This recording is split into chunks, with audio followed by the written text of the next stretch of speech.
Hello Moon。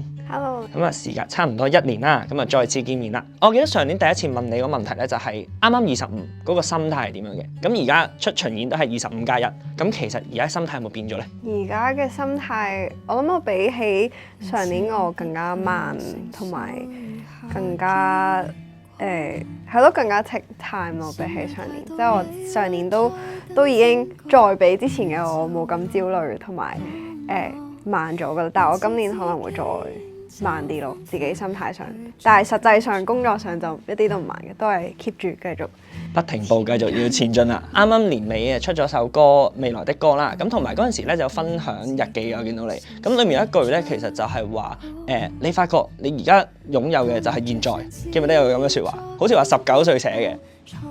記唔記得日記自己寫？我記得，係。你講完我先記得。咁我就問下你啦。咁而家過埋25呢個階段，再加埋出巡演啦。咁其實你覺得你擁有嘅有冇唔同咗咧？我覺得都係一樣，都係好現在，但係有時會唔記得咗咯。唔記得咗咩？即係唔記得咗現在咯。我諗係每一日都唔一樣嘅，即係你總會有一啲日子係會唔記得咗呢件事，然後會為未來或者諗翻過去會有焦慮同埋有啲唔開心咁樣。但係大部分日子都會比較當下咯。我見到你作品都唔怕同大家分享你嘅焦慮啊，同埋一啲傷痕咁啊。咁其實你覺得可能作品裡面傷痕呢樣嘢係咪好重要，或者一定要有啲錐心錐肺先可以 share 到俾大家有 connection 咧？我諗我都唔係特登，唔係特登擺落去，係我唔係特登擺落去，自揭傷疤嗰啲人，即係唔係刻意嘅，但係佢好自然會流露出嚟咯。因為過去呢幾個禮拜我都有每一日即係 keep 住寫歌咁樣，咁我就發現當我同朋友寫嘅時候咧，就同自己寫係好唔同嘅。咁我聽翻自己寫嘅嘢，就會好容易會係撩出一啲我自己都冇發現嘅一啲觀點咁樣。咁然後我都有同朋友討論過，究竟係咪一定要有 pain 先至寫到一啲好嘅 art 咁樣，咁但係我以前就未必會同意，但係我而家就覺得我某程度上都覺得真係幾好需要有血有肉嘅作品先至會更加容易有人會理解咯。我諗就係去到年尾即係出未來的歌嘅嗰個時期，去到而家1月寫歌係啦，幾個月之間就梳理自己可能過去呢一年究竟發生咗咩事咧？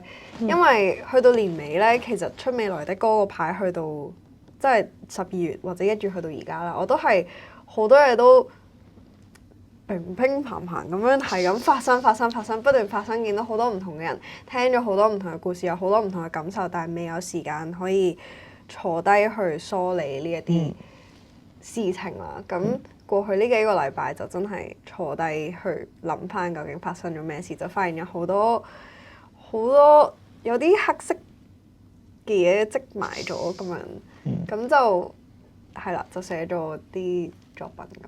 我知道你會形容係石頭啊嘛，話嗰啲梳理擺咗嗰啲事情就係一啲石頭啦。咁你而家最大嘅石頭係咩？而家最大嘅石頭，我仲未梳理完咯，我唔知道啊。我覺得我越梳理就越發現。真係即係不斷抄，不斷發現乜都唔知咯。咁我而家就係喺嗰個黑洞入邊咁嘅狀態，即係我冇答案，完全淨係好多問題咯。而家但係你講起答案，我知道你又講過話，有啲人會覺得揾唔到答案㗎嘛，即係亦都係一條路啦。咁但係而家有邊樣嘢係你真係覺得一路好似都未明朗，或者有啲迷茫，揾唔到答案，但係你可能又覺得冇答案都冇所謂㗎嘛？我覺得我而家係喺個揾緊嘅中間，所以我仲係好執着於揾個答案。係，我未放得低而家，所以我喺個過程入邊，可能因為即係寫歌就係嗰一個尋找嘅過程當中，咁所以我仍然個腦而家每日都真係諗緊，究竟我係有啲咩感受咧？我究竟點樣講佢出嚟咁樣？所以係咯，我諗係唔同嘅階段咯，即係我跳出咗呢個創作嘅圈，我諗我就會 chill 啲咁。即係嗰啲語錄就話你聽下自己個心，你就揾到自己條路噶嘛。咁你自己信唔信呢句嘢？其實我相信呢句嘢嘅，因為我覺得我都係一路都係咁樣去到而家，有好多嘢解釋唔到，即係我係超級直覺型咯。但係同時都都會諗，即係其他人唔明我點解會有呢個選擇，即係我嘅選擇就係因為跟我個心啦。咁我就有時好難會要說服到隔離啲人點解要信我咯。係，但係好好地，我身邊人都即係我經理人啦，同埋我同我做音樂嘅朋友，同埋我嘅即係身邊每一個都好相信我咯。我哋問翻早少少，譬如關於之前入行呢件事啦，咁其實當時有冇話有人有唔同聲音，或者你自己又點樣睇？即係入一間主流公司入華納咁樣。入之前啊？係啊。之前應該冇聲音過。已經冇聲音，冇其他人唔會講。之前冇人理，冇人即係冇人識，冇包袱。我根本就係一個普通嘅大學生，咁唯一嘅聲音就係我自己咯。但係反而嗰陣時，我自己嘅聲音係最大嘅，因為得我一個係我自己嘅 critics，即係得我自己同自己講究竟呢件事做得好唔好咁。咁所以就反而更加怒爆咯，即係你要自己同自己對質咁。對立咗。係啦。咁但係而家有其他聲音，咁你可以有一個討論嘅，即係一個 cycle 咁樣，就會比較其實某程度上係輕鬆多少少。但係你會唔會後悔可能以前做嘅任何一個決定啊？嗱，即係而家25+1。冇任何一個都唔會。我好少冇，真係冇乜。我可能後悔，我有一個後悔嘅就係我有嗰陣時大學寫咗3首歌係我個 final year project 咁樣，但我冇出到咯嗰陣時。就係因為我自己覺得嗰陣時唔夠好嗰幾隻歌，但我而家聽翻係覺得超好咯。我仲要自己拍咗3個 MV 咁樣，咁我就有啲後悔當時冇出到咁樣。嚟緊幾時出翻？佢已經錯過咗嗰個黃金時間。係啊，即係要嗰陣時20歲嘅我先至可以出嗰幾首歌。咩啊？但唔係，而家有好多咩10 years challenge 噶嘛，就可以留等第時10年後。可能要再等咯，唔知啊，我未 feel 到佢係而家暫時未 feel 到佢適合，可能再等耐啲咯。我啱啱入公司嘅時候係最多焦慮同埋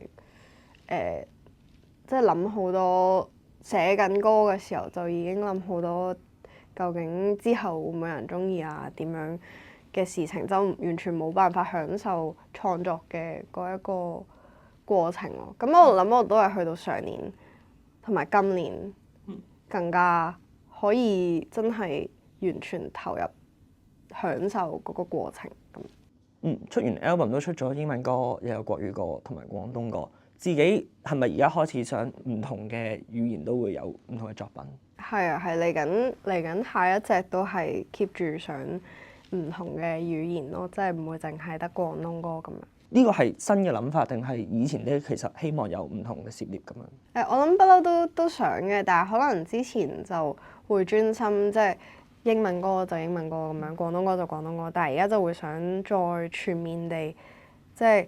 更加想即係嚟緊呢隻係想所有中英都係有關係嘅咯，即係可能25個 album 佢哋都有啲關係，但係會比較散多少少咁樣。但係可能今次就想再coherent 啲咯。同埋好似我都知道你唔同歌之間都有嘛，即係 even 你話頭先25裏面啊，夜闌人靜到可能未來的歌，其實應該都係有少少關聯係咪？我見到出嘅時候都有一齊出。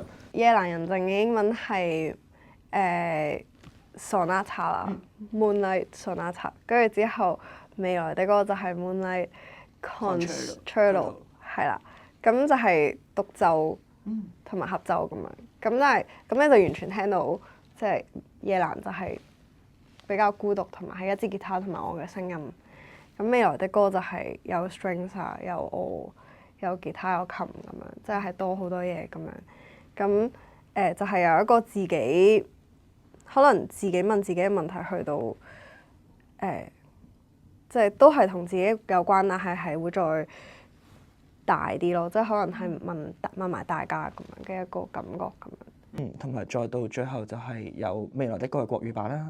咁嗰個又係點解會有衍生咗個國語版？嗰個國語版其實係佢反而同未來的歌係完全兩件事啦，即係未來的歌就係講關於自己咁樣，咁但係去到國語版就變咗一首情歌啦。其實嗰首咧係有少少一後一嘅延伸嚟嘅，因為一後一都係講緊即係可能人生嘅味道咁樣，你要一後一後慢慢品嚐咁樣嗰種慢活嘅態度啦。咁但係苦的甜就係嗰種 after taste 咯，即係你可能人生中有一啲苦，佢又苦又甜咁樣，或者先苦後甜，或者係咯，即係有啲甜係或者先甜後苦咁樣，即係嗰個呢個一後一嘅延伸咯。最後希望2026今年嚟緊會係點樣味道咧？頭先講到咁多唔同嘅味道啦。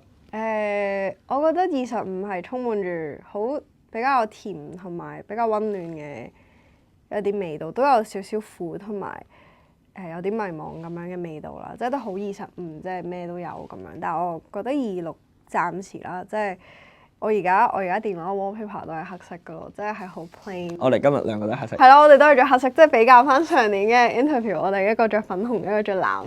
但係去到今日，我哋26年，我哋都係不約而同地着咗黑色。咁我覺得係一個咁樣嘅，我諗26年係一個咁樣嘅開始咯。但係我唔知26年係咪都係咁樣嘅結尾。但係而家就係呢個感受，即係我想所有嘢都盡量好似唔係一張白紙咯，係一張黑紙咁樣開始。